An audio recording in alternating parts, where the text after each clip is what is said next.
I just got off a call with a client of mine, and I wanted to jump on really quickly and talk to you and share some of the information that I shared with her, because I think it's really important. I noticed that for myself, I have been exhausted lately. I don't know how you feel. I don't know, if you are as cold as I am. I think most of America is under this cold front and we're all freezing to death. I am in New York and we had a bomb cyclone, whatever that means. When I was younger, that was just called a blizzard. But now we have all these fancy terms for, blizzards.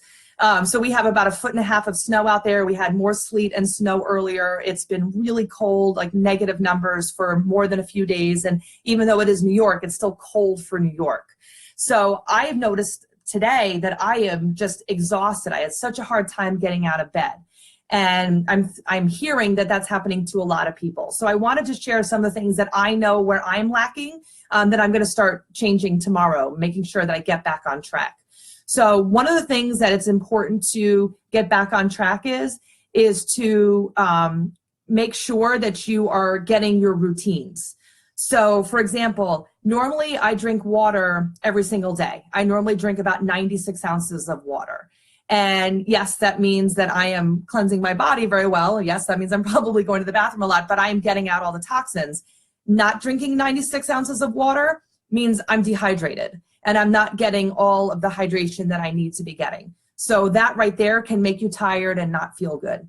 Another thing to be very careful of is I wasn't drinking my green smoothies.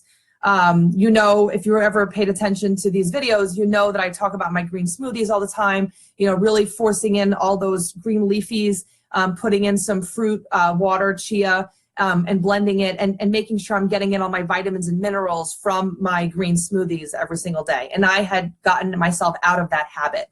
So that was a really big issue. Another thing is to really be careful with self-care. Meditation. I am a strong proponent of meditation and yoga. Those are two things that I recommend to all of my clients to really get into a regular habit of doing those two things. I know this time of year, people are looking at, new year, new you, and starting to exercise and all that. And I love that people are exercising. I think that's wonderful. But really don't forget the yoga part. No matter what's so great about yoga is it doesn't matter in what kind of shape you're in. It doesn't matter your ability that you have. All that matters is that you are moving in the ability that you can. So when you go to a yoga class, the instructor will often give a few different types of moves for people in different varying levels of their yoga practice. And some days you just do better than others. But for me, I did 1 week of not going to yoga, and normally I have that release of yoga at least once a week, where because I didn't go, I definitely felt myself getting a little bit more stressed out. And my daily meditation practice was completely out the window when I was just sitting on the couch watching television and, not doing my regular routine. So those two for self-care are really, really important. And then another thing to look at is your schedule. Where is your time going? And again, for that period of time where it was cold weather and I didn't really feel like doing anything and I was under the covers and watching movies, there were times where I felt like I think 2 hours went by and I don't even know what I did. And, realistically, there's always time for the things that we want to put time in. And then there's the excuses of why we don't do the other things. So I would recommend to start off with, just write down without any feelings about it. Just write down your day. I get up at 6 in the morning. I go to work. I have to be at work at 7. I do this at work. I have a lunch break. What do I do during my lunch break? I leave work at this time. What do I do when I come home? And just look at what you actually do. And in those moments, you can start to look at how you can maybe use your time a little bit more efficiently, and really try to be scheduled. Like for us, our workout time in this household is about 4 to 5 or 4:30 to 5:30. So we have that time, about that hour and a half time where we know we are at the gym. And we will schedule our day based on knowing that we would like to be at the gym by 4:30 and we'd like to be leaving the gym at 5:30 so that we can get home in time for dinner. So getting yourself into that routine, looking at those self-care practices, getting yourself on a schedule. And when you're on that schedule, make sure that you are also getting enough sleep.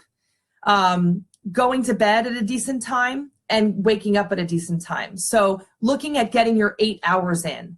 If you are not getting enough sleep, then the next day you're thrown off. You might be drinking more caffeine. You're going to not be as interested in having your smoothies or eating as healthy. So making sure that you're getting your 8 hours. So if that's, 11 o'clock at night till 7 o'clock in the morning, that's great. And I know a lot of people will say, well, it's hard for me to get those 8 hours in because that's when I do a lot of my work. And I understand that as well. But like for me, I know that if I go to bed around 10:30 and I get up at 6 o'clock, that is good functioning. That's 7.5 hours. And that, by the time I really go to sleep, that's about 7 hours. So that is a really, to really shoot for that 8 hours. But if you can get to close to that, that's good. That 5-6 hours is going to start to really add up. You're not going to be able to focus as well. You're not going to be able to function as well. So hopefully you have some good tips. If there's any questions that you have, I will take anything now that I could possibly help you out with. Really making sure that you're focused and not letting yourself get too sucked into the couch and watching television and all that kind of stuff, because it is the time of year we just want to hibernate. I get it. Yes, thank you, Nikki. I appreciate it. So yeah, if there's any questions, feel free to ask. If we're no longer live, just leave your questions on the bottom and I'll be sure to answer whatever questions that you may have. But hopefully this gets you back on track. Just like me, I need a little bit of a reminder, like, okay, what am I doing that's not my normal activities? Oh, it's not just one thing. It's like 4 or 5, 6 things that I'm doing a little bit different, and I'm noticing a difference. So if you can get yourself back on track, you'll start to notice a difference. You'll have more energy, and then you'll be able to get more accomplished as well. So thanks so much for tuning in, and I will see you soon.